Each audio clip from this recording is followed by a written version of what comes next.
Hello friends, so once again welcome to my YouTube channel.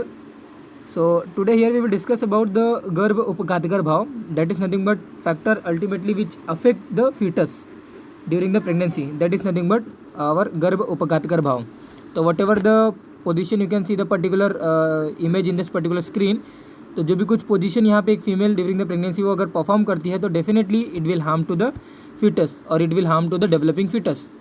तो आप देख सकते हो कि जितने भी प्लैंक्स है, ट्विस्टिंग मूवमेंट्स है, ओके, पुशअप्स है, क्रंचेस है एंड क्वाड्रिपेड जो पोजीशंस है, that all kind of positions and जो भी कुछ यहाँ पे भाव जो हम डिस्कस करने वाले that particularly should be contraindicated during the pregnancy. Okay, तो गर्भ उपघातकर भाव अकॉर्डिंग टू अवर चरक, आचार्य चरक ने पर्टिकुलर ये कुछ भाव बताए हैं, कुछ फैक्टर बताए हैं कि पर्टिकुलर फीमेल को वो नहीं परफॉर्म करना चाहिए ड्यूरिंग देयर प्रेगनेंसी टाइम. तो ये देखिए, फर्स्ट ऑफ ऑल उत्कट कठिन विषम आसन सेवन करने वाली, देन अल्टीमेटली जो वेग का अगर विधारण करती है, वेगों को अगर वो धारण करती है, नॉन सप्रेसिबल जो अर्जेस हैं अगर वो उसको सप्रेस करती है, वात मूत्र पुरुष वगैरह का अगर वो धारण करती है, प्रॉपर टाइम से उसका इवैक्यूएशन नहीं करती है, डिफिकेशन प्रॉपर तरीके से अगर नहीं करती है, ओके, देन दारुण एवं अनुचित व्यायाम अगर करती है, तीक्ष्ण एवं उष्ण पदार्थों का अति सेवन से या फिर अल्प भोजन करने से, वो जो पर्टिकुलर जो फीटस होता है डेफिनेटली वो क्या होता है, वो उसकी डेथ हो जाती है. तो फीटल डेथ वहाँ पे हो जाता है, अकाल गर्भस्राव या जो भी आपका पर्टिकुलर फीटस है वो ड्राई हो जाता है, तो गर्भ कुक्षी में ही क्या होता है वो उसकी डेथ हो जाती है. तो ये हमारा क्या है, फर्स्ट फैक्टर है. ये सभी फैक्टर्स या ये सभी जो चेष्टाएँ हैं, ये सभी जो मूवमेंट्स हैं, ये सभी जो क्रियाएँ हैं, ये कॉन्ट्रा इंडिकेटेड होता है पर्टिकुलर प्रेग्नेंट वुमेन को ड्यूरिंग देयर प्रेगनेंसी टाइम. माता को अभिघात या प्रपीड़न से या फिर जो गहरे जो गड्ढे वगैरह रहते हैं, बेल्स वगैरह हैं, ओके, अत्यधिक देखने से, बार बार देखने से, बार बार looking that same thing, okay, जो कि उसको नहीं देखना चाहिए according to our Acharya Charak.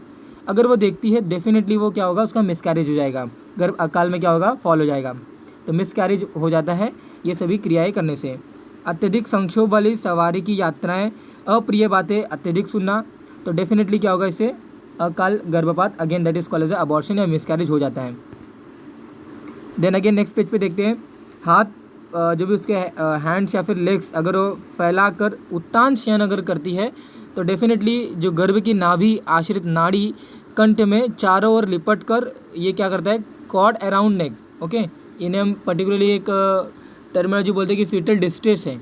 Okay, foetal distress means foetal के जो अम्बिलिकल जो कॉर्ड होता है, अगर ये पोजीशन अगर वो पर्टिकुलर फीमेल अगर अडॉप्ट करती है या फिर ये पर्टिकुलर पोजीशन में अगर वो निद्रा करती है या फिर वो शयन करती है, तो डेफिनेटली वो क्या होगा, ऐसा आचार्य का कहना है कि वो जो अम्बिलिकल कॉर्ड होता है वो around the neck to the foetus आ जाता है या फिर फीटस के अराउंड वो पर्टिकुलर अम्बिलिकल कॉर्ड आ जाता है. तो umbilical cord around the neck foetus आ जाने के बाद डेफिनेटली वो फीटल डिस्ट्रेस करता है.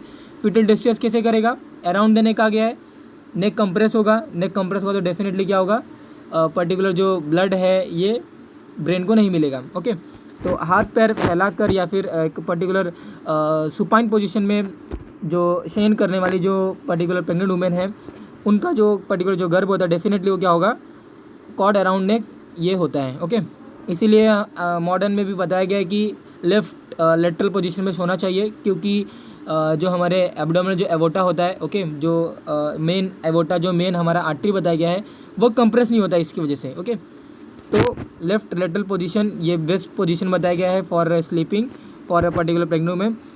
अनावृत स्थान में शयन करने से या फिर रात में घूमने से उन्माद युक्त संतान की वहाँ पे उत्पत्ति होती है. उन्माद मीन्स साइकोसिस, ओके, पागलपन वाला जो हम बोल सकते हैं लेमन के लैंग्वेज में, कि पागलपन वाला जो चाइल्ड होगा डेफिनेटली वो क्या होगा, उसकी उत्पत्ति होती है, फिर उसकी वहाँ पे उसका जन्म होता है. उन्माद युक्त संतान होता है अनावृत स्थान में शयन करने से या फिर रात में घूमने से. किसकी बात कर रहा हूँ मैं, I am talking about our pregnant women. Okay, अगर वो ऐसी भी एक्टिविटी करती है तो definitely it will affect to their child और it affect to their foetus. कली कलह करने वाली स्त्री अपस्मार से पीड़ित संतान की उसको जन्म देती है. ओके, कली कलह करने वाली स्त्री मतलब again and again conflict, again and again झगड़ा वगैरह करने वाली जो स्त्री होती है, अपस्मार से पीड़ित संतान की वो क्या करेगी, उसको जन्म देगी. ओके, अत्यधिक मैथुन करने वाली जो स्त्री होती है वो विकृत शरीर वाली निर्लज्ज और स्त्रीण संतान की उत्पत्ति करती है. अत्यधिक मैथुन करने वाली स्त्री, more and more indulging in the sexual intercourse. Okay, तो वो जो करने वाली जो स्त्री होती है definitely it will affect to their foetus. In the manner of विकृत शरीर वाली, ओके। कुछ तो कंजेनिटल प्रॉब्लम होगा, डेफिनेटली कंजेनिटल प्रॉब्लम होगा। कंजेनिटल प्रॉब्लम में बहुत सारे प्रॉब्लम्स हैं, ओके। तो वो या तो कंजेनिटल हार्ट डिफेक्ट हो सकता है, या फिर बहुत सारे हैं जो पोजीशन है, ओके, डेक्स्ट्रो पोजीशन बॉडी में हो सकता है। तो कंजेनिटल प्रॉब्लम्स बहुत सारे हैं, वो वहाँ पे पर्टिकुलर गर्भ को फेस करना हो सकता है। देन निरंतर शोक युक्त अगर रहती है तो देन डेफिनेटली वो कृष अल्पायु संतान को वो जन्म देगी, ओके। मानसिक द्रोह करने वाली, दूसरों को दुख देने वाली, ईर्षाइलू जेलेसी वाली और स्त्राण संतान की वो उत्पत्ति करती है। अगर वो थिफ्ट है, ओके, अगर वो चोरी वगैरह करती है तो डेफिनेटली वो परिश्रमी, अतिद्रोही और अकर्मशील जैसे संतानों के वो क्या करती है, वो वहाँ पे जन्म देती है। असहनशील, कपटी व परनिंदक संतान की वो जन्म देती है। देने देखिए, अगर ये पर्टिकुलर जो एक्टिविटी है ये कंटिन्यूसली अगर एक पर्टिकुलर फीमेल करती है, okay, female who is pregnant अगर वो करती है तो डेफिनेटली ये देखिए यहाँ पे बताया कि अत्यधिक सोने वाली, यानी कि मोर एंड मोर वो स्लीप करती है, तो डेफिनेटली वो क्या करेगा, तंद्रालु, अज्ञानी और अल्प अग्नि संतान वाली क्या करेगी, वो अल्पाग्नि संतान वाले चाइल्ड्स को वो क्या करेगी, पर्टिकुलर डिलीवरी करेगी, ओके। ये देखिए, नित्य मद्य का सेवन करने वाले से पिपासु, अल्प स्मृति और ये देखिए अस्थिरचित, ये काइंड ऑफ जो प्रॉपर्टीज़ वाला जो चाइल्ड होगा वो वहाँ पे क्या होगा, डेवलप करेगी। तो नित्य मद्य का सेवन ऑलरेडी बताया गया है, मॉडर्न में भी बताया गया कि अल्कोहलिक जो है ना, ये पर्टिकुलर प्रेगनेंसी में अवॉइड किया गया है during the first trimester mainly, तो ये अवॉइड किया गया। लेकिन स्टिल अगर कंज्यूम करती है तो डेफिनेटली पिपासु, अल्प स्मृति वाला चाइल्ड वहाँ पे डेवलप होगा। अक्सर गोधा का मांस खाने वाली तो शर्करा, अश्मरी से पीड़ित संतान की उत्पत्ति करेगी। देन जो भी कुछ है ये इतना इंपॉर्टेंट नहीं है।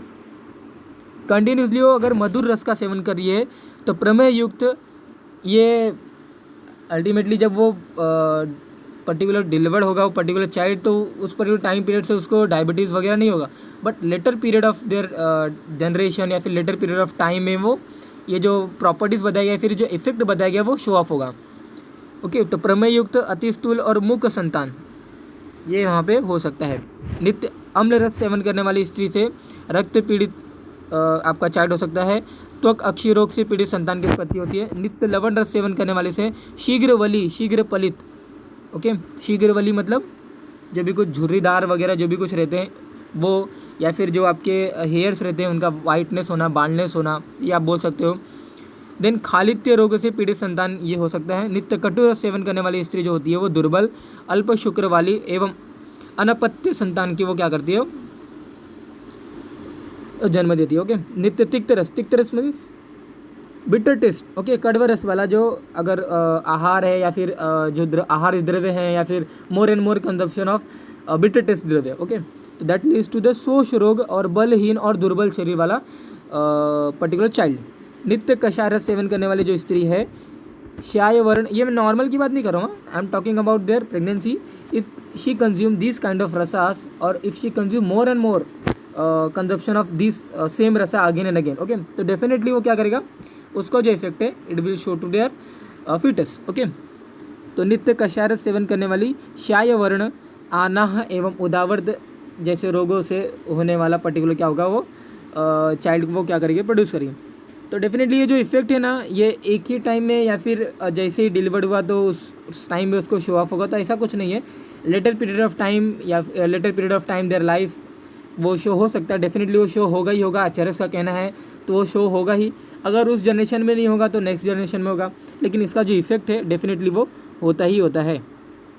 तो that is here we discuss about the गर्भ उपघातकर भाव। उपघात मतलब होता है कि ट्रॉमा, आप बोल सकते हो कि गर्भ को ट्रॉमा करने वाले से कौन से फैक्टर हैं, या फिर गर्भ को डिसेबल करने वाले से कौन से फैक्टर है, या फिर गर्भ को इफेक्ट करने वाले से कौन से फैक्टर है, वो हमने यहाँ पे डिस्कस किया। तो कुछ आहार्य द्रव्य हैं, अगर वो कंज्यूम करेगी तो इससे कुछ इफेक्ट हो सकता है, या तो कुछ चेष्टाएँ हैं, चेष्टाएँ मीन्स कुछ एक्टिविटीज़ हैं, अगर वो करती है तो ऐसा कुछ हो सकता है, ओके। या फिर उसके कुछ व्यवहारिक इफेक्ट या फिर व्यवहारिक क्रियाओं के द्वारा भी उस पर्टिकुलर चाइल्ड के ऊपर इफेक्ट पड़ सकता है।